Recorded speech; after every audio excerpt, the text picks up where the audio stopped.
अस्सलाम वालेकुम। Current affair special के साथ मैं हूं आपका मेज़बान हामिद वलीद। इंतखाबी इस्लाहात के हवाले से हुकूमत की जानिब से बहुत संजीदा कोशिश इस वक्त हो रही है और इस हवाले से पेशरफ्त भी हो रही है कि इलेक्ट्रॉनिक वोटिंग मशीन जो है उसको भी इंट्रोड्यूस करवाया गया है और उसके ऊपर वफाकी वज़ीर इत्तलात फवाद चौधरी साहब और इसी तरह से जनाब बाबर रवान साहब ने भी गुफ्तगू की और बताया कि किस तरह से इलेक्ट्रॉनिक वोटिंग मशीन के हवाले से जो पेशरफ्त है उस पर अपोजिशन को हुकूमत के साथ मिलकर इस सारे प्रोसेस को आगे बढ़ाना चाहिए। मुल्क के अंदर इंतखाबात के हवाले से जो हर बार एक शोर गौगा उठता है और जिस तरह से उसके ऊपर एतराज़ात होते हैं और पूरे इंतखाबी प्रोसेस को जिस तरह से प्रागंदा कर दिया जाता है, उसका बेहतरीन हल ये है कि इलेक्ट्रॉनिक वोटिंग मशीन की तरफ जाया जाए और अपोजिशन जो है वो भी इस हवाले से अपनी जो आरा है वो सामने रखे। हम ये आज के प्रोग्राम में जानने की कोशिश करेंगे कि आखिर ये इंतखाबी इस्लाहात की ज़रूरत क्यों है, अपोजिशन का क्यों कर हुकूमत के साथ मिलकर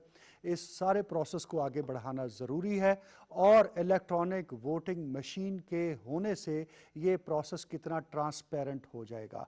इस हवाले से स्टूडियो में हमारे साथ मौजूद हैं पाकिस्तान तहरीक इंसाफ के सीनियर रहनुमा और तर्जुमान जनाब शौकत बसरा साहब, आपके साथ मारूफ तज्जियाकार और कॉलम निगार जनाब सलमान इकबाल साहब और हमारे तीसरे मौजूद मेहमान हैं खालिद कयूम साहब, सीनियर सहाफ़ी हैं और इनकी भी बहुत गहरी नज़र है सहाफ़त के साथ साथ सियासी मामलात के ऊपर।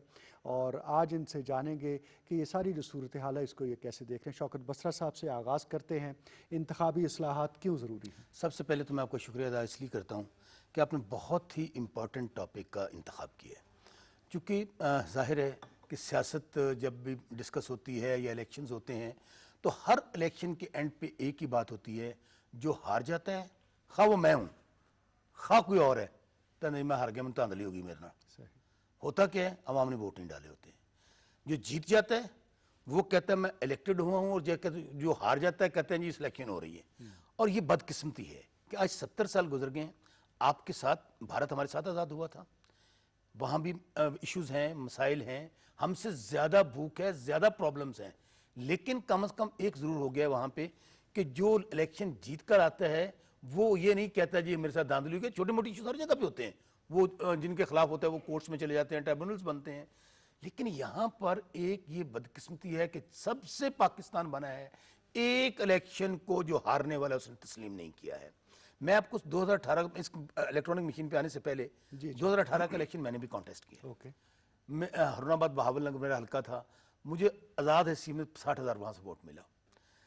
मेरे एक दोस्त आके मुझे बताया जी कि मैं तुसी बस जित जाना है। मैं क्यों किस तरह? कहना जी मेरे ना 10-15 दोस्तों ने double double triple triple vote डाल दिया आपको। मैं अपनी जो बात मैं जहाँ पे लेके जाना चाहता हूँ उसका एंड अप देखिएगा। मैंने कहा अगर तुमने 10-15 हमारे दोस्तों ने हमें डाल दिए हैं ना, तो जो मेरे मुकाबले में लड़ रहे हैं ना वो 4-4 5-5 बार इलेक्ट हुए हैं, उन्होंने 10-10 20-20 हज़ार वोट हर कॉन्स्टिट्यूएंसी में अपने बनाए हुए, डबल ट्रिपल ला के डाले जाते हैं। और जो पुराने कैंडिडेट्स हैं वो ये समझें कि 20,000 का बैग घर से लेकर इलेक्शन शुरू करते हैं। हालत ये है कि इलेक्ट्रॉनिक सिस्टम है क्या आपने, और यहाँ पे जो ये समझने वाली जो बात है, आपको याद है कि ये जब 2000 मैं बाजी में तो जाते ही नहीं ना, 2018 के इलेक्शन में क्या हुआ, धांधली धांधली धांधली, selected selected selected, prime minister साहब ने कहा। और खास तौर पे सेनेट के इलेक्शन में भी आप देख लें, शो ऑफ हैंड की बात किसने की? प्राइम मिनिस्टर इमरान खान ने, तहरीक इंसाफ ने, कि हमें अपने इस निज़ाम को इस्लाहात लेके आनी चाहिए और जो जदीद तकाज़े उसके मुताबिक चले जाएं। हमने कमेटी बनाई, कमेटी में उनको दावत दी, उन्होंने कहा नहीं जी नहीं, हमने तो इस्लाहात होने ही नहीं देनी है। इसकी वजह क्या है? स्टेटस को। वही बात जो मैं आपको कर रहा हूं, इसकी तीन सबसे पहले आपकी बनती हैं जो आपकी वोटर लिस्टें हैं, देन आपकी बनती हैं हल्का बंदियां हैं, तीसरे पोलिंग डे जो सबसे इंपॉर्टेंट डे है, जिसमें और जो प्रिसाइडिंग ऑफिसर्स हैं, जो पैसे वाला बंदा है, जो तकड़ा बंदा है, जो माफिया जो बार बार जीत, उसके साथ मिलकर वोट डाले जाते हैं जाली। अब इलेक्ट्रॉनिक मशीन हम इससे जो बाकी दुनिया कर रही है हमसे दो हाथ उससे आगे कर रहे हैं।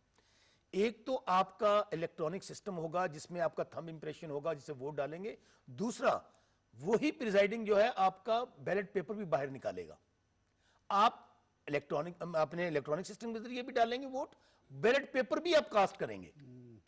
अच्छा, अब हम कर क्या रहे हैं, जब अगर नहीं मानेंगे तो हम इसको नेशनल असेंबली के अंदर उस मशीन को रख रहे हैं, उसका वहां एक्सपीरियंस करेंगे, तमाम पार्लियामेंटेरियंस को बुलाएंगे कि आप हमें बताएं कि इसमें क्या हमें और करना चाहिए। होना तो ये चाहिए ना, अगर आपको इतराज है कि जी हम ये नहीं है, देन व्हाट, आप दूसरी बता दें। तो इसलिए इसके ऊपर हुकूमत ने तहिया कर लिया है, और अगर उनको इस बात पे इतराज है तो हमें इतराज बता दें कि इतराज क्या है। बिल्कुल दुरुस्त कहा, और इस बात के ऊपर आएंगे, ये एतराज़ात को भी टेकअप करेंगे। सलमान साहब, आप को हम ये जानना चाहते हैं कि इंतखाबी इस्लाहात क्या सिर्फ इलेक्शन डे से मुतल्लिक होती हैं या उससे पहले का भी प्रोसेस है, और इससे पहले जो कुछ होता रहा है उसके मिसाल के तौर पर जो अखराजात का भी है, क्या आपने इलेक्शन के हवाले से कितने अखराजात करने हैं, इस समेत बहुत सारे इस्लाहात हैं। तो इस कॉन्टेक्स्ट में ज़रा इस मामले को देखिए। देखिए, 3 तरह के लेवल्स होते हैं। एक होता है प्री पोल, जो प्री पोल के जितने भी इंतजामात हैं उसमें आपकी इलेक्टोरल रिफॉर्म्स उसका पार्ट होती हैं, यानी 2-3 महीने पहले से, ठीक है। दूसरा होता है इलेक्शन डे के मामला, कि जिस दिन इलेक्शन है, जैसे भी बसरा साहब ने कहा, उस दिन के सारे इंतजामात और उससे जुड़ी हुई जदीद रिफॉर्म्स।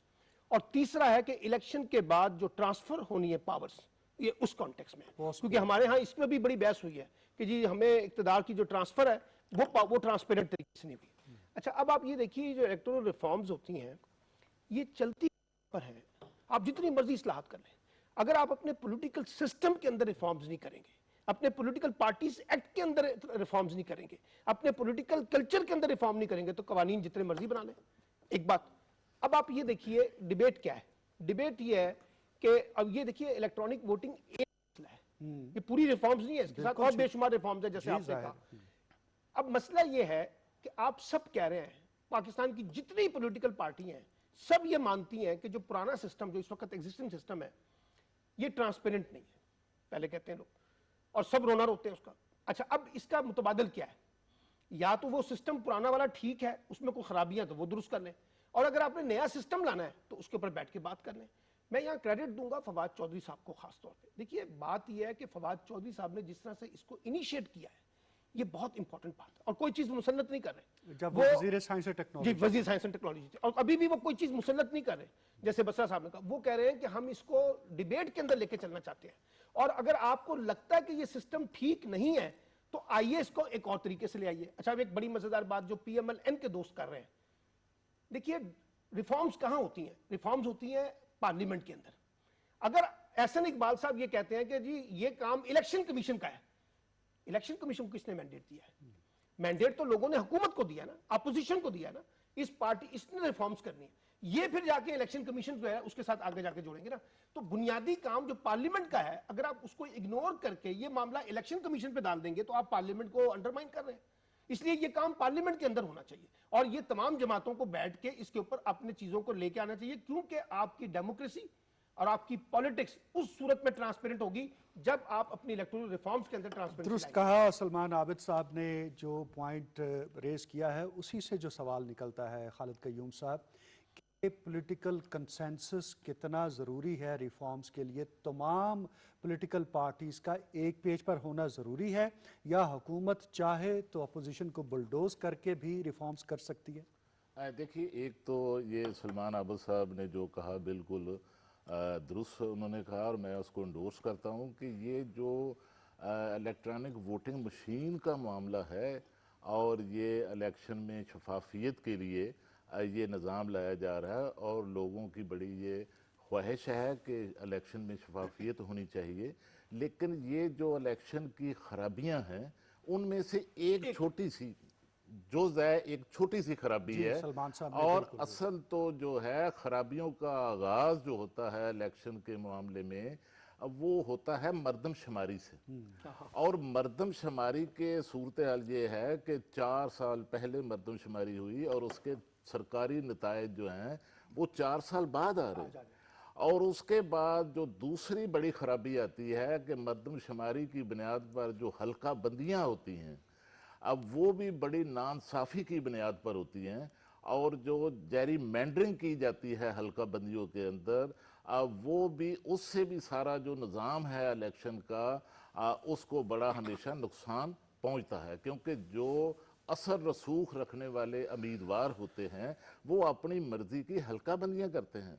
और नाइंसाफ़ी की ये हालत है कि इसी लाहौर शहर के अंदर मैं कई मिसालें दे सकता हूँ इस तरह की कि लाहौर के अंदर एक केला कॉलोनी है, लाहौर के बाहर अगर आप देखें तो वहाँ पर 22,000 आबादी दिखाई गई है, जबकि वहाँ वोट सिर्फ 250 वोट हैं। तो इस तरह देखिए कि ये जो मसाइल है, फिर उसके बाद जो प्री पोल जो मसाइल पैदा हो जाते हैं, जो प्री पोल की शिकायत शुरू हो जाती हैं, तो इस तरह जो सारा ये जो सोच है, ये जो मशीन इलेक्ट्रॉनिक वोटिंग मशीन लाने की जो सोच है, ये नई सोच नहीं है।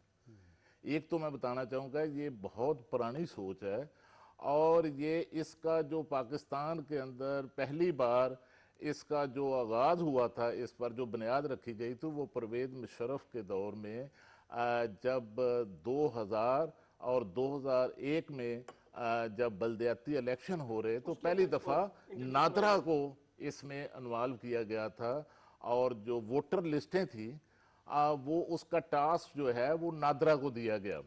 और उसके बाद फिर जो 2002 के इंतखाबात थे, आम इंतखाबात थे, उसमें भी फिर जो है नादरा ने फरिश्तों की तैयारी शुरू की।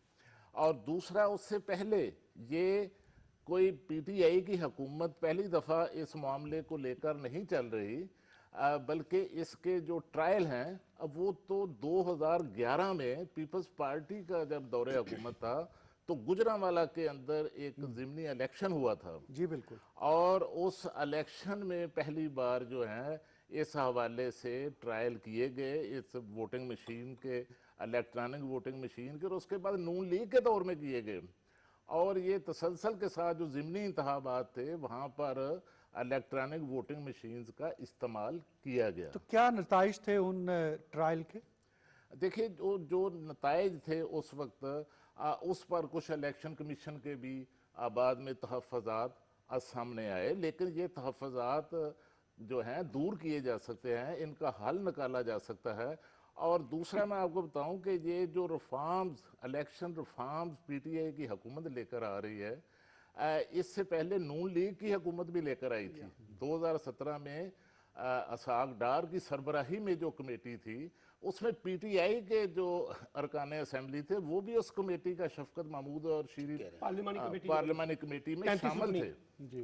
तो ये जो इनपुट थी ये मुश्तरका तौर पर कमेटी ने इस्लाहात तैयार की थी, ये कोई पहली बार नहीं। तो अब भी मैं समझता हूँ कि ये बड़ा ही अच्छा इक़दाम है और इससे शफाफियत आएगी इलेक्शन में, लेकिन इसको तमाम सियासी जमातें मिलकर इत्तफाक़ राय इस पर पैदा करें। जी, यही बुनियादी सवाल है कि क्या इत्तफाक़ राय हुकूमत तमाम सियासी जमातों का हासिल करने में कामयाब हो जाएगी? पहली बात तो मैं खालिद क़य्यूम साहब ने और सुहेल भाई ने जो बातें की हैं, अब्बास साहब ने, मैं बिल्कुल उनको इंडोर्स करता हूँ और उनकी बातों को आगे लेके बढ़ता हूँ। बहुत इंपॉर्टेंट बातें की हैं। 90% जो ममालिक जहाँ पे जमहूरियत है, जिसको हम डेमोक्रेसी कहते हैं, वहाँ पे इस वक्त इलेक्ट्रॉनिक सिस्टम के ज़रिए, मशीन के ज़रिए वोटिंग हो रही है। मेरे दोनों भाइयों ने कहा कि एक्सपीरियंस हुए, ट्रायल हुआ उनको, लेकिन रिजल्ट क्या हुआ? रिजल्ट वही गुफ्तन नशिस्तन बर्खास्तन। एंड उसकी रीजन क्या थी? प्रेशर था पब्लिक का भी, लोगों का भी, स्टेक होल्डर्स का भी, हम इस इलेक्शन को शफाफ करें। वहां पे वो उसका कोई नतीजा नहीं निकला। बिल्कुल सही कह रहे हैं। वो इसमें जो रिफॉर्म्स की हम बात कर रहे हैं उसमें मर्दमशुमारी भी आएगी, उसमें वोटर लिस्टें भी आएंगी, उसमें हल्का बंदियां भी आएंगी, उसमें पोलिंग डे वाले दिन जो इलेक्ट्रॉनिक मशीन का उसका इस्तेमाल आएगा। और उसके बाद आप देखिए इलेक्ट्रॉनिक मशीन, एक बड़ा इतराज किया जाता है जी, अभी डस्का का इलेक्शन ले लें कि जी सुबह 7 बजे तक रिजल्ट नहीं आया, 4 बजे तक रिजल्ट नहीं आया। अभी कराची में कराची का रिजल्ट ले लेना, वहां पे आपस में मुस्लिम लीग नून और आपस में कम टर्नआउट इसके बावजूद मुस्लिम, वहां पे क्या कहा गया, एक दूसरे को कहना शुरू कर दिया ये सिलेक्टेड है पीपल्स पार्टी और नून लीग नहीं, पीटीआई नहीं, क्योंकि हम तो नीचे थे। सो कहने का मकसद ये है कि वहां पर, अच्छा उसके बाद क्या होता है, इलेक्शन पोलिंग डे वाले दिन इलेक्ट्रॉनिक सिस्टम के जरिए within 1 hour, maximum 2 hours आपका रिजल्ट डिस्प्ले हो जाएगा कि ये लोग, इलेक्ट्रॉनिक सिस्टम है वो। तो तीसरी सबसे इंपॉर्टेंट बात, जब इलेक्शन खत्म हो जाता है, एक कैंडिडेट जो हार जाता है वो कम वोटों से हारता है, उसको कोई मसाइल होते हैं, 5-5 साल असेंबली मुकम्मल कर लेती है, ट्रिब्यूनल फैसला नहीं करता है। हम क्या कह रहे हैं उनको, जो बात बिल्कुल, क्योंकि फायदा ही तब है कि तमाम के तमाम स्टेक होल्डर्स बैठे, पार्लियामेंट के अंदर आए, वहां पर डिबेट हो, और ओपन, प्राइम मिनिस्टर साहब ने यह भी कह दिया कि इसको लाइव किया जाए, तमाम स्टेक होल्डर्स अपनी गुफ्तगू, उसको पहले भी आपको पता है पार्लियामेंट की कार्रवाई अब पहले लाइव नहीं होती थी, अब हमने लाइव की है। सिंध में सिर्फ ये था, सिंध असेंबली लाइव होती थी, अब लाइव हो और तमाम लोगों की जो रिजर्वेशंस हैं, तजावीज हैं, कौम के सामने और कौम सुने। उन्होंने फिर इनकार कर दिया। जो बात ये कर रहे हैं, उन्हें वो पता क्या कहते हैं, देखें जी आप ये करें कि अपना इलेक्शन कमीशन को दे दें। भाई पार्लियामेंट जिसको हम कहते हैं कि सुप्रीम इदारा है, पार्लियामेंट तमाम जहां पे एमएनए एमपी अब इलेक्ट होकर आते हैं, अगर उन्होंने नहीं करना तो फिर जरूरत क्या, इदारे कर लें। नैब को जिस दिन अमेंडमेंट्स की जरूरत थी, क्या उस वक्त ये नैब के पास लेकर गए थे? आज से 6 महीने पहले हमारे पास आए कि जी ये नैब की तरमीम कर दें, ये खत्म कर दें। तो बात यह है कि इसका वाहिद हल यही है कि वो अपने इतराजात पेश करें, इसके ऊपर सेमिनार्स हों, डिस्कशंस हों, डिबेट्स हों, तो मैं यकीन से कह सकता हूं जो, लेकिन एक बात मैं आपको श्योर कर देता हूं, हमने इसको करना ही करना है। ये उसकी वजह आप मुझे बताइए, हम ये कह रहे हैं ना कि पीटीआई फ्लॉप हो गई, पीटीआई नाकाम हो गई, पीटीआई डिलीवर नहीं कर रही, तो डर किस बात का है, परेशानी किस बात की है? इलेक्ट्रॉनिक सिस्टम अगर 90% ममालिक इसको लेकर आ रहे हैं, भाई हारेंगे, फिर हमें प्रॉब्लम होगा ना, आपको प्रॉब्लम तो नहीं होगा। फेयर एंड फ्री इलेक्शन होगा, आप जीत जाएंगे। सारे ये है कि असल में जो हल्का बंदियां हुई हैं, जो बोगस वोट बने हैं।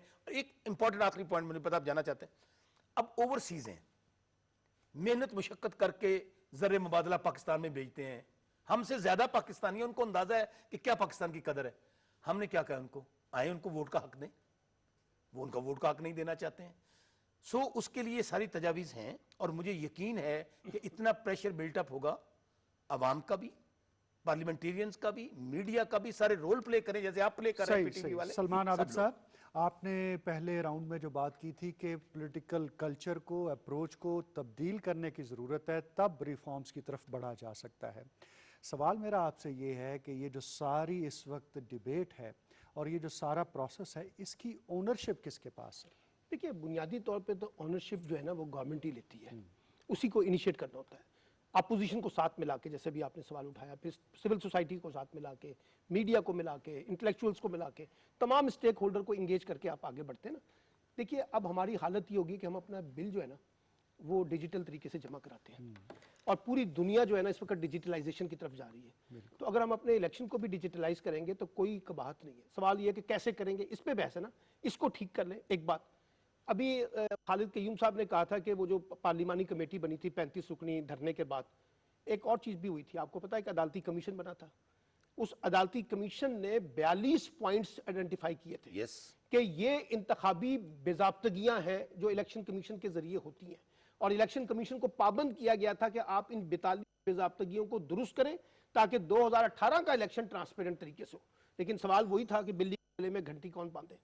इसलिए देखिए, पॉलिटिकल कल्चर जो है, ठीक है, अब पॉलिटिकल कल्चर कैसे पैदा होता है? पॉलिटिकल कल्चर ऐसी पैदा होगा ना कि पहली तो बात आप ये याद रखें, ये मसला पीटीआई का अकेले का नहीं है, ये पीएमएल का नहीं है, पीपल्स पार्टी का नहीं है, ये पाकिस्तान की पूरी अवाम का है जो पॉलिटिक्स के ऊपर, जमहूरियत के ऊपर, इलेक्शन पे बिलीव करती है कि एक इलेक्शन ट्रांसपेरेंट हो। हम हिंदुस्तान की तरह ये कल्चर अपनाना चाहते हैं कि वहां जब कोई बंदा हार जाता है तो वो हारने के बाद, धांधली का इल्जाम लगाने के बाद, जीतने वाले को मुबारकबाद देता है। अभी आपके सामने ये इंडिया का sitting prime minister Narendra Modi के अंडर इलेक्शन हुए ना वहां पे, लेकिन आपने देखा वहां पे जो नतीजा।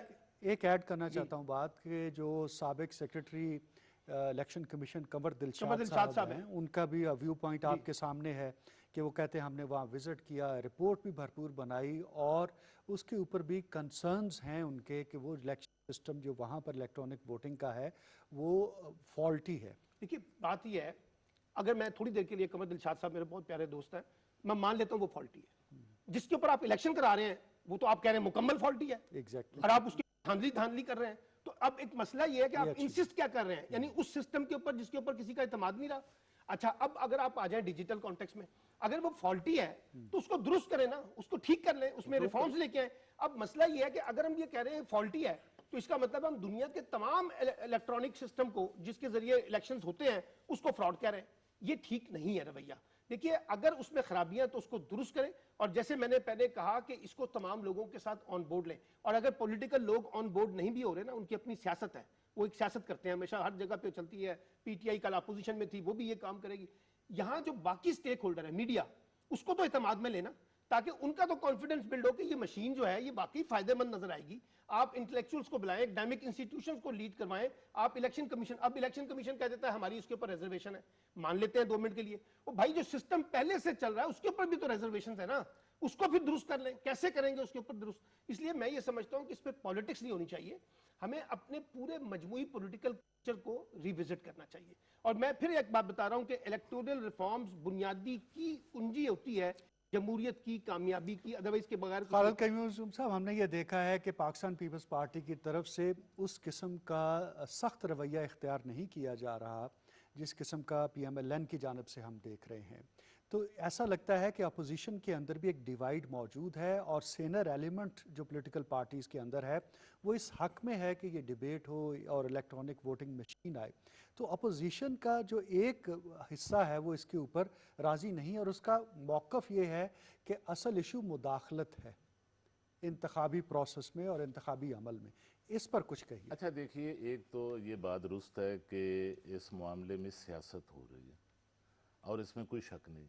और सियासत की बुनियादी वजह यह है कि हमारा जो वोटिंग सिस्टम है, जो इंतखाबी निज़ाम है, उसमें जो ओवरसीज़ पाकिस्तानियों का 1 करोड़ पाकिस्तानी है, उनका जो वोट बैंक है, असल सियासत वहाँ हो रही है। ठीक ठीक। और अगर आप देखें तो ये जो बाकी जमातें हैं, पीपल्स पार्टी, नून लीग, ये भी अपना वादा कर चुके हैं, ऐलान कर चुके हैं कि ओवरसीज पाकिस्तानियों को अपने जो उनके दौरे हुकूमत थे और अपने जो जब इलेक्शन थे जिसमें वो जीते थे, उसमें ये वादा कर चुके हैं, उनसे कई बार वादा कर चुके हैं कि ओवरसीज पाकिस्तानियों को वो वोटिंग का हक देंगे। लेकिन अब मामला ये है कि और पिछला जो 2017 की जो इलेक्शन रिफॉर्म्स हुई थी नून लीग के दौर में, उस एक्ट के अंदर अगर आप देखें तो उसमें भी जो है एक्ट में ये कमिटमेंट दी गई है, इलेक्शन कमीशन को ये इख्तियार दिया गया था कि वो इस हवाले से मुख्तलिफ ममालिक के अंदर जो मॉक एक्सरसाइज है वो करे, और वो मॉक एक्सरसाइज की भी गई, इस पर काम भी हुआ, क्योंकि इलेक्शन कमीशन को बाकायदा मैंडेट दिया गया था। तो अब चूंकि वहाँ पर नून लीग ये समझती है कि शायद ओवरसीज़ के अंदर PTI की एक जो मामलात हैं या पॉपुलैरिटी है या लोगों की उनके साथ ज़्यादा वाबस्तगी है, तो इससे थोड़ा नून लीग जो है वो इससे पीछे हटती हुई हमें नज़र आती है। उसकी बुनियाद असल जो ओवरसीज़ वोट बैंक है, जो अगले इलेक्शन देखें, कई अजला ऐसे हैं, सियालकोट देख लें, आप गुजरात देख लें, जेहलम देख लें, कि यहाँ पर तो ओवरसीज पाकिस्तानी जो हैं वो उनका वोट बैंक जो है वो बहुत बड़ा, हर हलके के अंदर वोट बैंक है। और दूसरा, वो जो ओवरसीज पाकिस्तानी हैं वो अपने ख़ानदानों पर असरअंदाज होते हैं, अपनी फैमिलीज पर असरअंदाज होते हैं, अपने हलकों में बहुत असरअंदाज होते हैं। तो इससे तो कई जो ज़िले हैं वहाँ की सियासत बदल जाएगी। तो इससे भी कुछ जमातें जो हैं वो इस हवाले से उन्हें खौफ है। लेकिन जो पीपल्स पार्टी की आप बात कर रहे हैं कि पीपल्स पार्टी के भी एक PTI के बाद वहाँ पर ओवरसीज़ के अंदर एक वहाँ पर उनकी एक फॉलोअरशिप है और पुरानी फॉलोअरशिप है। तो जिस वजह से वो इस हवाले से उतना सख्त मौक़िफ़ नून लीग की तरह उनका मौक़िफ़ जो है अब वो हमें नज़र नहीं आता। और दूसरा देखिए कि ये जो अच्छा, इसी तरह से इन 2 बड़ी सियासी पार्टियों के अलावा दीगर भी जो पॉलिटिकल पार्टीज़ हैं, रीजनल पार्टीज़ हैं, रिलीजियस पार्टीज़ हैं, उनके हवाले से क्या कहेंगे? देखिए, उन जो रिलीजियस पार्टीज़ हैं या इलाकाई पार्टीज़ हैं,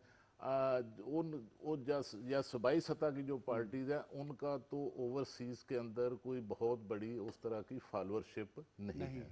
यही 3 जो बड़ी पार्टियां हैं, इनकी ही ज़्यादा ओवरसीज़ के अंदर नेटवर्क है और फॉलोअरशिप है, जिस वजह से जो है ये पार्टियां इस हवाले से तो इसमें गोया सियासत के करती हुई सलमान नजर साहब, अगर इस बात को यूं समझा जाए कि सिर्फ ओवरसीज पाकिस्तानीज का इशू है, और क्या सिर्फ इलेक्ट्रॉनिक वोटिंग मशीन के आने से ही पूरी इंतखाबी इस्लाहात हो जाएंगी, देखिए ये एक, जैसे आपने कहा ना कि एक इशू है इलेक्ट्रॉनिक वोटिंग का, हाँ जी। तो दूसरा इशू आप समझ लें कि ये है ओवरसीज पाकिस्तानी का, और ऐसे ही लातादाद इश्यूज में दर्जाबंदी करना चाह रहा हूँ। इतना मायोपिक अप्रोच के साथ इसको नहीं हल मैं ये कह रहा हूँ मिसाल के तौर पे, अगर हुकूमत दो इश्यूज लेके आ रही है, इलेक्ट्रॉनिक वोटिंग और ओवरसीज पाकिस्तान, ओवरसीज को वोट का, अपोजिशन जमातें जो है वो बाकी issue है, वो कहें जी इसको भी शामिल करें, इसको भी शामिल करें, यानी पैकेज ही आएगा ना, ये सिर्फ दो चीजें नहीं होंगी, ये एक पैकेज होगा। ये 18th जो अमेंडमेंट हाँ, 18th क्या amendment। थी, और ये मैं आपको वो जो बताऊं, पैकेज था तमाम सियासी जमातों का जो था, उनकी जो डिमांड थी तमाम जमातों की वो शामिल हुई, तो फिर ये चीज होगी। आजाद और ये मैं पार्टी छोटी सी बात amendment बताऊं, आई। आपने पीपल्स पार्टी और पीएमएलएन की बात की ना, मैं पीपल्स पार्टी के बारे में हमेशा से एक बात कहता हूँ, पीपल्स पार्टी पाकिस्तान में उसका जी क्रेडिबिलिटी है कि वो रिफॉर्मिस्ट पार्टी है। यानी अगर आप अपनी पूरी की पूरी 73 के कॉन्स्टिट्यूशन के पैराहे में देखें, जितनी भी रिफॉर्म्स हुई है ना, वो आपको पीपल्स पार्टी की तरफ से नहीं है। पीपल्स पार्टी में ये फ्लेक्सिबिलिटी है दौर कि में वो बहुत चीजों aggressively जी वो चाहती है कि चीजें ट्रांसलेट हो, ट्रांसफॉर्म हो। ये 18th अमेंडमेंट की बात भी उसी दौर के अंदर नतीजा होती थी। इसलिए मैं ये कह रहा हूं कि आप दो चीजों तक अगर पीटीआई ने फोकस किया, पीएमएलएन, पीपल्स पार्टी, जेयूआई, अवामी national party, MQM, Jamaat Islami, ये बाकी चीजें लाएं और गवर्नमेंट को कहें जी आप इन दो पे फोकस कर रहे हैं, हम आपसे ये चाहते हैं कि 2-3 पॉइंट और ऐड कर ले, और ताकि एक जामे पैकेज आ जाए ना, क्योंकि सिर्फ दो चीजें करने से तो इलेक्शन शफाफ नहीं होंगे, और बेतहाशा चीजें। अब मसलन मैं आपको बताऊं, इलेक्शन के अंदर पैसों का जो अखराजात है, हाँ जी। मैं आप सब जानते हैं, हम जितने लोग प्रैक्टिकल लोग हैं, आपको पता है कि कितने कितने करोड़ रुपए देकर टिकट सिर्फ जो है ना पार्टी फंड के नाम पे आता है। पार्टी फंड अब ये जो पार्टी फंड है, इसका ये भी इलेक्टोरल रिफॉर्म्स का चक्कर है। दुनिया के अंदर बेशुमार जो इलेक्टोरल रिफॉर्म्स हैं, उनका पार्ट ये है कि कोई पार्टी इंडिविजुअली फंड इकट्ठा नहीं कर सकती। इलेक्शन कमीशन को फंड जाता है, इलेक्शन कमीशन देखती है कि किस पार्टी ने पिछले इंतखाबात में किस परसेंटेज से वोट लिए, उसके मुताबिक पैसा। सब यही नहीं, हमने डस्का में देखा कि जब दिन दिहाड़े वहां फायरिंग हुई और वोटर को रोका गया जाने से पोलिंग स्टेशन तक, ये भी आप एक और छोटी सी प्रोसेस का हिस्सा है। देखिए इलेक्शन कमीशन ने अच्छा, कराची में जैसे कहा गया कि वो वहां पर लाइनें बिछा दी गई और क्या छोटा सा मैं आपको बताऊं, इलेक्शन कमीशन का एक रूल है जिसको मैं कम से कम खुद तस्लीम नहीं करता कि कोई एमपीए, एमएनए, वजीर जो है ना, वो किसी हल्के में नहीं जा सकता। अब आप देखिए सब जाते हैं, एक रूल है। अच्छा जाते हैं ना, क्या कर लिया इलेक्शन कमीशन ने सवाए नोटिस के अलावा। सवाए नोटिस। तो इसलिए जब आप अपने सिस्टम को ट्रांसपेरेंट करेंगे, उसकी रिट को मजबूत करेंगे, तभी लोगों का इत्मीनान बहुत कुछ कहने को हो गया है बस। अच्छा, अभी एक इन्होंने पॉइंट बड़ा उम्दा उठाया कि कैंडिडेट्स हैं पार्टीज को पैसे दे के, जो नौदौलती हैं, जो माफिया है, जो नोट कमा के आते हैं, उसको कहा जाता है ये पार्टी फंड है, उसके और दिए जाते हैं। मैं आपको पॉलिटिकल वर्कर आपको बता रहा हूँ। अच्छा, अब उस बात को अब डिस्कस नहीं कर रहे कि हल्के के अंदर वही बंदा जो 10 करोड़ रुपया दे के पार्टी फंड टिकट लेके आता है, वहां पे एक हद मुकर्रर है इलेक्शन कमीशन के अंदर। क्या आप इतना कट ऑफ आपका है कि आप लगा सकते हैं? मेरे ख्याल में अमाउंट मेरे ज़हन में नहीं आ रहा, 15 लाख या 40, इससे ज्यादा नहीं है, यानी कि 50 लाख से नीचे है। 50 लाख से नीचे। रियलिटी ये है कि अब इलेक्शन के ऊपर करोड़ों रुपया एक एमएनए जो बन के आता है, मैं आपको यकीन से कह सकता हूं कि वो 20-30 करोड़, आपको मिनिमम बता रहा हूं। और चूंकि जिन लोगों का म्यार ये है कि जी हमने पैसे के जोर पे जीतना है, 15 दिन पहले ब्रीफ केस लेके आने हैं हल्कों में और पहुंच जाना है, और लोगों को कहना कि देखें फिर वो पार्लियामेंट में आके क्या करेंगे, और करते भी क्या है फिर कि किसी को गांव में गए ना, इधर सोलंग लगा दो, इधर नाली पवा दो और मैं, अच्छा लोग कहते हैं यार बंदा बड़ा तकड़ा आ गया, ये तो इलेक्शन से पहले ही पैसा फेंकी जा रहा है। अरे बाद में क्या होता है, तू कौन मैं कौन, वो दुबई चला गया, पिंडी चला गया, को किधर चला गया, और जाके जनाब आपने वो इलेक्शन खत्म हो गया। गुजारिश ये है कि इसके लिए पूरा पैकेज, और हम ये कहते हैं कि इनका अभी तक एक इन्होंने ऑब्जेक्शन लगाया है पूरी अपोजिशन को सुनने, और मैं आपको खबर दे देता हूं, चूंकि आप बात कर ही रहे हैं, पीपल्स पार्टी ऑलमोस्ट इस बात पे आ गई है कि अगर नून लीग ने ना भी साथ दिया, ठीक है, तो पीपल्स पार्टी जो अगला सेशन आ रहा है, हम इसको असेंबली में टेबल कर रहे हैं, कमेटी के हवाले हमने कर दिया है। और ये बात दुरुस्त है, मैं खुद पीपल्स पार्टी का हिस्सा रहा हूं, वो हमेशा से जमहूरियत की बात करते हैं। शहीद जुल्फिकार अली भुट्टो को तख्तादार पे लटका दिया गया, बीबी के साथ जो कुछ हुआ, उन्होंने फिर भी पाकिस्तान खपे का नारा लगाया। इधर ये क्या कहते हैं कि जी कुछ हो गया ना साडे लीडर नूं ते पाकिस्तान नहीं खपना कुपना, फिर हालत तो ये है।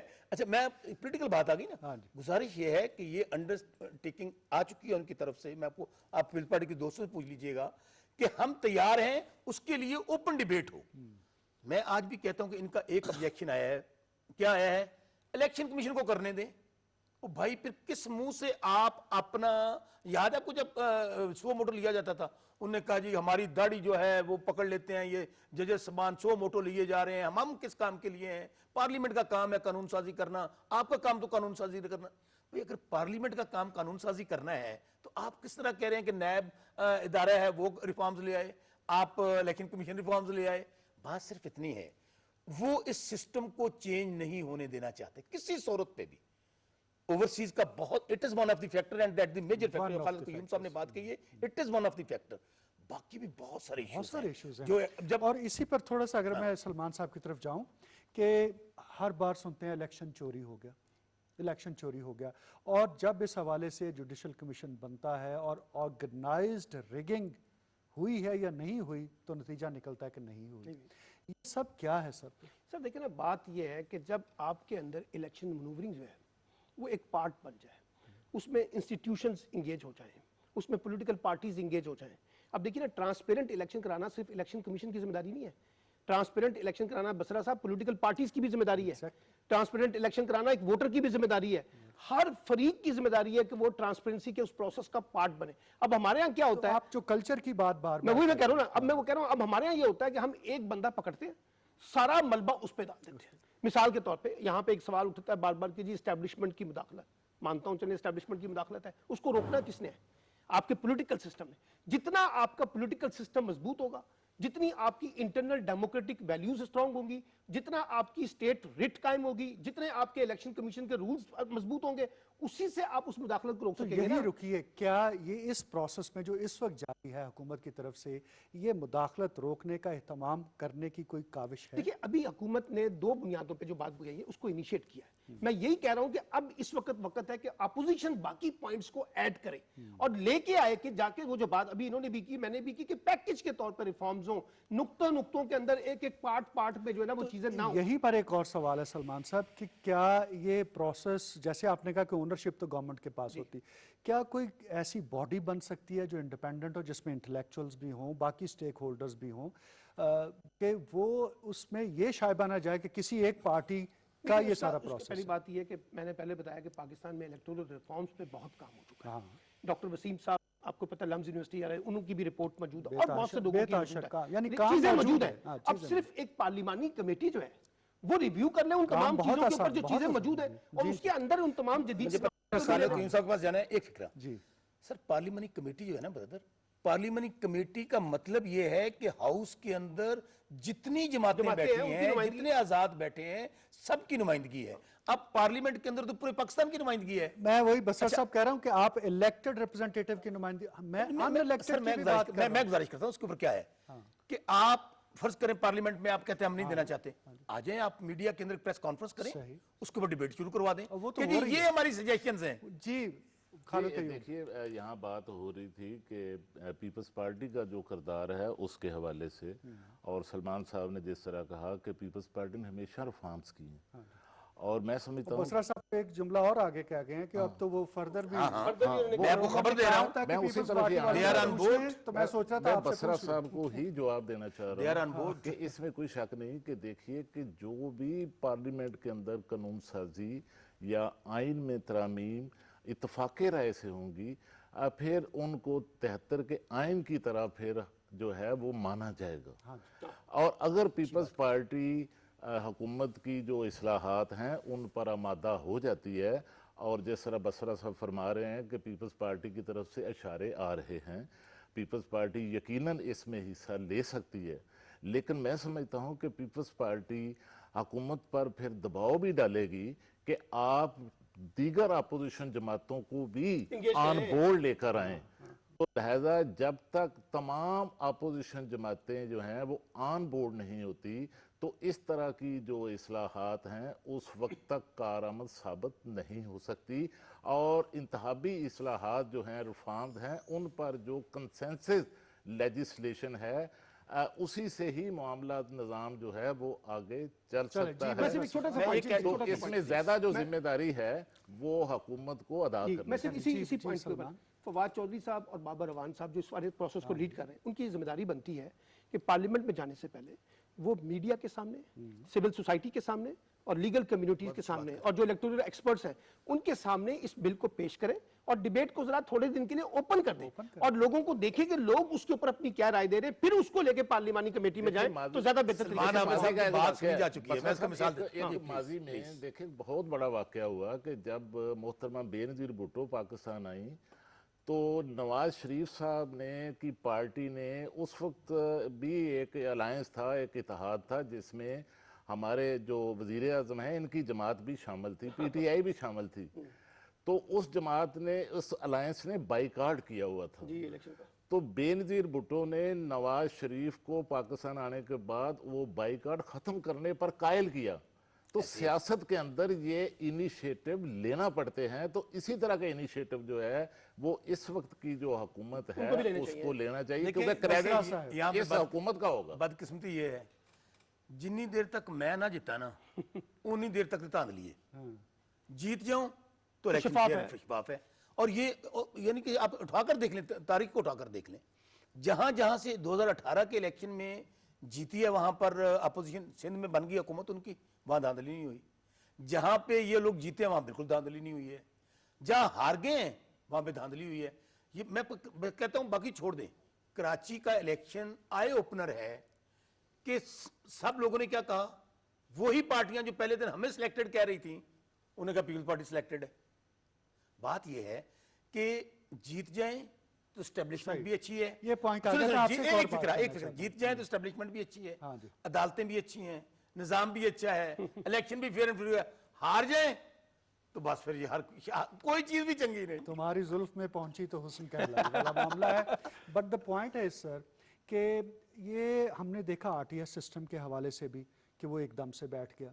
फिर यहाँ पे इलेक्ट्रॉनिक वोटिंग मशीन के हवाले से भी जो एक डिबेट होती है, जो एतराज़ होता है कि जो फार फ्लंग एरियाज़ हैं वहाँ पर इंटरनेट के इश्यूज़ हैं, वहाँ पर इलेक्ट्रिसिटी सप्लाईज़ के इश्यूज़ हैं, तो आप असल में जब सारा प्रोसेस उस पर शिफ्ट कर देते हैं तो ये जो हमारे टेक्निकल इश्यूज़ हैं सिर्फ तरक्की ना होने की वजह से ये एक नए किस्म का मसला खड़ा कर देंगे। आपने बहुत उम्दा पॉइंट रहा है। मैंने पहले राउंड में जब पहला क्वेश्चन किया था मैंने आपको कहा था इलेक्ट्रॉनिक के साथ हम मैनुअल पे भी जा रहे हैं, दोनों पैरेलल चलेंगी। पैरेलल चलेंगी। जब मैं अपना वोट कास्ट करने जा रहा हूं, थंब इम्प्रेशन लगाया, थंब इम्प्रेशन के साथ ही वो मशीन जो है बेल्ट पेपर बाहर निकालेगी।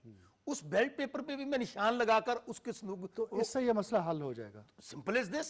अगर कोई फर्क आता है कहीं पे डिफरेंस, मैं तो ये कह रहा हूं कि मशीन ही नहीं चल पा रही, इंटरनेट की सप्लाई का इशू हो रहा है, इलेक्ट्रिसिटी सप्लाई का इशू हो रहा है, टेक्निकल इशू इंटरनेट सिस्टम नहीं है। अब वो निजाम जो है ना आप जो बात कर रहे हैं, मैं फिर कह रहा हूं कि टोटल सारी चीजें जो है ना उसके लिए अगर 90 ममालिक ये कर रहे हैं और वहां पर 90% ममालिक में थोड़ी बहुत, अच्छा मैं अमेरिका से आगे तो कोई कंट्री नहीं है। ट्रंप ने लास्ट टाइम क्या कहा कि धांधली हो गई है, उन्होंने कहा आ जाए। जब ऐसा टाइम गुजरता गया उसने ना कोर्ट में गया ना कहीं गया, वो पॉलिटिकल स्टंट, वोट उसने बहुत ज्यादा लिए थे। वो तो अमेरिका की तारीख में अरसा दराज ये बात हुआ कि कोई बंदा रिपीट नहीं कर सका, वो आपको बहुत पॉपुलर समझता था। वहां पे भी वो उसकी जरूरत नहीं कि कोर्ट में जाके चैलेंज कर सके। सलमान, ये इश्यूज अमेरिका के भी आपके सामने हैं, बाकी जगहों के भी। मैं आपको बताऊं, आप चाहे टेक्नोलॉजी के पर चले जाएं, हाँ जी, और चाहे आप नॉन टेक्नोलॉजी रवायती तो उस पर इश्यूज तो हमेशा से रहेंगे। देखिए कोई 100% ट्रांसपेरेंसी नहीं होती, ना वो डिजिटल सिस्टम में हो सकती है ना उसमें हो सकती है, एरर हर जगह पे होते हैं। सवाल सिर्फ ये है कि आप लोगों का कॉन्फिडेंस कैसे बिल्ड करेंगे। कॉन्फिडेंस बिल्ड करने के लिए आज की दुनिया टेक्नोलॉजी पे जा रही है, कॉन्फिडेंस है कि शफाफियत, वही मैं कह रहा हूं, टेक्नोलॉजी पे जा रही है, उस पे बिलीव लोगों का बढ़ गया ना। मिसाल के तौर पे जब आप लोगों का ट्रस्ट मेंटेन कर लेंगे, हो सकता है पहले इलेक्शन में कई गलतियां होंगी, दूसरे इलेक्शन में कम गलतियां होंगी, तीसरे इलेक्शन में कोई गलती नहीं होगी। एक प्रोसेस है ना, उस प्रोसेस को चलाएं। ये ना कहें कि अब आप जो है ना उस रवायती पुराने तरीकों से, देखिए ना एक 70 का इलेक्शन हो रहा है, उसी तरीके से आप 2021 में 23 में भी जाना चाहते हैं, तो वो सवाल तो आएगा ना, फिर तब्दीली क्या आ रही है, तब्दीली के साथ चीजें बदल रही हैं। उसमें मैंने आपको कहा है कि आप हुकूमती एजेंडे तक महदूद रहने की बजाय अपोजिशन जमातें अपना एजेंडा भी लेके यही बता दें कि कंसेंसस इवॉल्व करने के लिए हुकूमत के लिए चैलेंज क्या है। देखिए हुकूमत के लिए चैलेंज ये है कि हमारे यहाँ पोलराइजेशन बहुत हो गई है, ठीक है। अगर इस वक्त पीटीआई अपोजिशन में होती और हुकूमत पीएमएल-एन की या पीपल्स पार्टी की होती तो आज एक और दूसरा सिनेरियो होता। हमारा प्रॉब्लम यह है कि हम नेशनल इश्यूज के ऊपर, लार्जर इश्यूज के ऊपर, नेशनल इंटरेस्ट के ऊपर अपनी पॉलिटिक्स के अंदर फंस के रह जाते हैं। और हमें लगता है कि जैसे इन्होंने ओवरसीज पाकिस्तानी की बात की है, इन्होंने डिजिटल कॉन्टेक्स्ट में बात की है, कोई तीसरी बात करेगा लगेगा हो ये क्रेडिट उसको ना मिल जाए। भाई ये क्रेडिट पाकिस्तान तो का इस होगा। चैलेंज को ओवरकम कैसे सर किया? ओवरकम करने का तरीका ये है कि आप ओपन डिबेट कर दें, कहिए पार्लियामेंट के अंदर कोई चीज अभी हम मुसल्लत नहीं कर रहे, हम चीजों को इनिशिएट कर रहे हैं डिबेट के लिए, आइए इस पे बहस करें और इसी के अंदर से कोई रेजोल्यूशन ऐड कर दूं। कालाखाल साहब, एक मिनट लेना है आपका। मैंने सेनेट का इलेक्शन 2000 जो पहले हुआ है, इससे पहले क्या कहा नहीं जाता इलेक्शन के मुतालिक कि जी बोरियों के मुंह खुल जाता, और है भी हकीकत, आपने वीडियोस भी देखी, सारा कुछ हुआ कि जी। और सबसे ज्यादा इल्जाम किसने लगाए? जब हमारा चेयरमैन का सेनेट चेयरमैन जीता, उन्होंने कहा जी देखो जी बाट खड़े हुए सन 50 निकले ने, खरीदा हमने खरीदा ना, मैं हमारे पर इल्जाम लगाया। तारीख में पहली बार प्राइम मिनिस्टर इमरान खान ने अपने 19 एमपीज को सैक किया और पार्टी से निकाल दिया। इस दफा हमने जोर लगा लिया, यहां तो कोई इलेक्ट्रॉनिक सिस्टम नहीं था, यहां पे तो कोई मशीन खराब नहीं होनी थी, आरटीएस नहीं बैठना था। हमने कहा जाए शो ऑफ हैंड के जरिए इलेक्शन करवाते हैं। उसके लिए हमने कहां डिबेट नहीं करवाई। सिस्टम पे अमल हो जाता है तो आज अपोजिशन का चेयरमैन सेनेट होता है और डिप्टी चेयरमैन भी अपोजिशन का होता है। ये मैं आपको लिख के प्राइम मिनिस्टर ने कहा था कि आपने सबसे ज्यादा रोना है, और हम इवन के हम सुप्रीम कोर्ट तक जाना पड़ा, हमें ऑर्डिनेंस हमने दे दिया, इसके बावजूद वो नहीं माने। क्यों नहीं माने? वो इस सिस्टम को तब्दील करने के लिए तैयार नहीं। क्यों जी कयूम साहब, अपोजिशन तैयार ही नहीं है सिस्टम को? देखिए आपने तो इतनी मिसालें दी और माजी से निकाल के लाए। मैं इसमें मैं आपको बताऊं कि इसमें भी जो बदकिस्मती ये है कि हमारी जो सियासी जमातें हैं वो अपना जो वोटर है उनका और अपना जो वर्कर है उनकी कभी ट्रेनिंग नहीं की उन्होंने। ये भी बड़ा है। तो ये जो ये भी वो कल्चर को ये जो सिस्टम नया इलेक्ट्रॉनिक वोटिंग मशीन का जो कॉन्सेप्ट आ रहा है, इसमें सियासी पार्टियों पर सबसे ज्यादा जिम्मेदारी ये होगी कि इसके हवाले से जिस तरह सलमान साहब ने कहा कि अवेयरनेस अपने वर्करों की ट्रेनिंग करें, लानी पड़ेगी, लोगों को कायल करना पड़ेगा, इत्मीनान पैदा करना पड़ेगा और अपने वर्कर्स को, अपने पोलिंग एजेंट्स को, अपने वोटर्स को, सबको तैयार करना पड़ेगा और लोगों को बताना पड़ेगा कि देखिए जिस तरह कराची के अंदर जिस हलके के अंदर 4.25 लाख वोटर थे वहाँ पर सिर्फ 72,000 वोट क्यों पड़े। और इस तरह तमाम जो इसकी अगर इसको नाफज करते हैं, इसको अगर लाते हैं हम, तो देखिए इससे एक तो टर्न आउट बढ़ जाएगा, एक इससे जो वोट रिजेक्ट होते हैं वो खत्म हो जाएंगे और दूसरा इस पर जो रिजल्ट है वो फौरी अनाउंस होगा।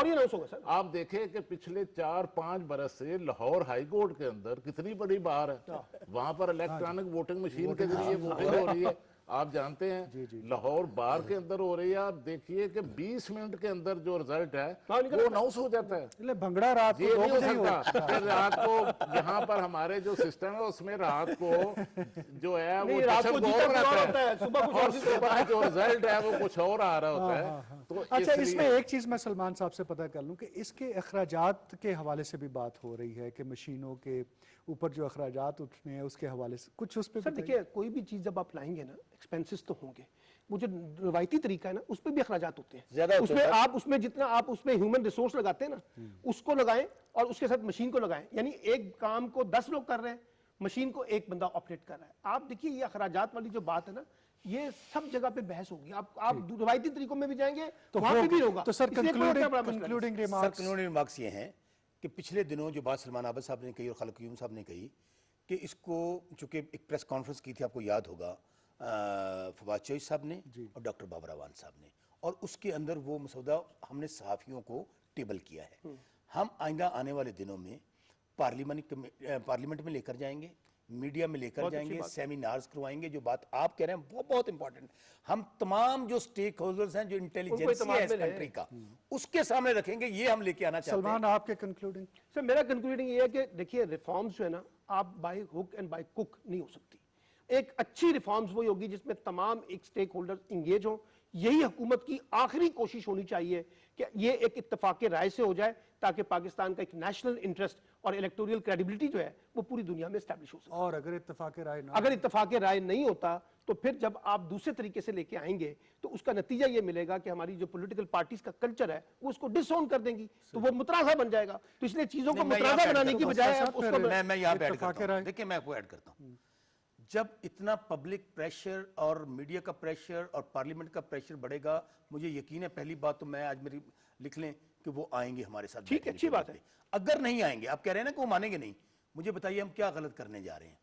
हम in the interest of the nation, interest of the public, और जो हम जमहूरियत और हम कहते हैं कि जी सियासत, उसके हक में करने जा रहे हैं ना। अपना को हमारा फायदा तो नहीं है ना इसके अंदर। या तो सर ये बताने 20 का हमारा में फायदा से है। अगर 20 में से 18-16 जमातें खड़ी हो जाएं हाँ। तो फिर वो एक्सेप्टेंस अच्छा, consensus और है, फिर वो अल्टीमेटली consensus ये कह रहे हैं नहीं, बिल्कुल आखिरी कह रहे हैं बाइकआउट किस तरह आखिरी फिक्रा हम कहने देते खालिद देखिए कयूम साहब। ये सारा मामला इत्तेफाक राय के बगैर नहीं होना चाहिए, किसी सूरत नहीं होना चाहिए।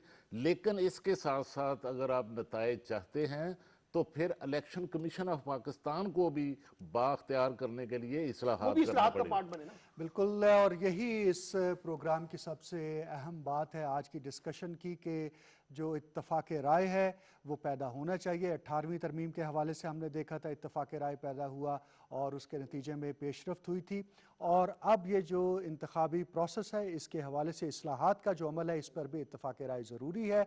और हुकूमती तर्जुमान जिस तरह से शौकत साहब कह रहे हैं कि इसके ऊपर काम होगा, ना सिर्फ ये कि इलेक्टेड बल्कि unelected representative of the country जो हैं उनको भी एतमाद में लिया जाएगा। मैं शुक्रगुजार हूँ शौकत बसरा साहब आपका, सलमान आबिद साहब और खालिद कयूम साहब हमारी दावत पर तशरीफ़ लाए और अपने ख्यालात से हमें आगाह किया। इसके साथ ही हमारे प्रोग्राम का वक्त ख़त्म हुआ चाहता है। अपने मेज़बान हामिद वलीद को इजाज़त दीजिए। अल्लाह हाफ़िज़।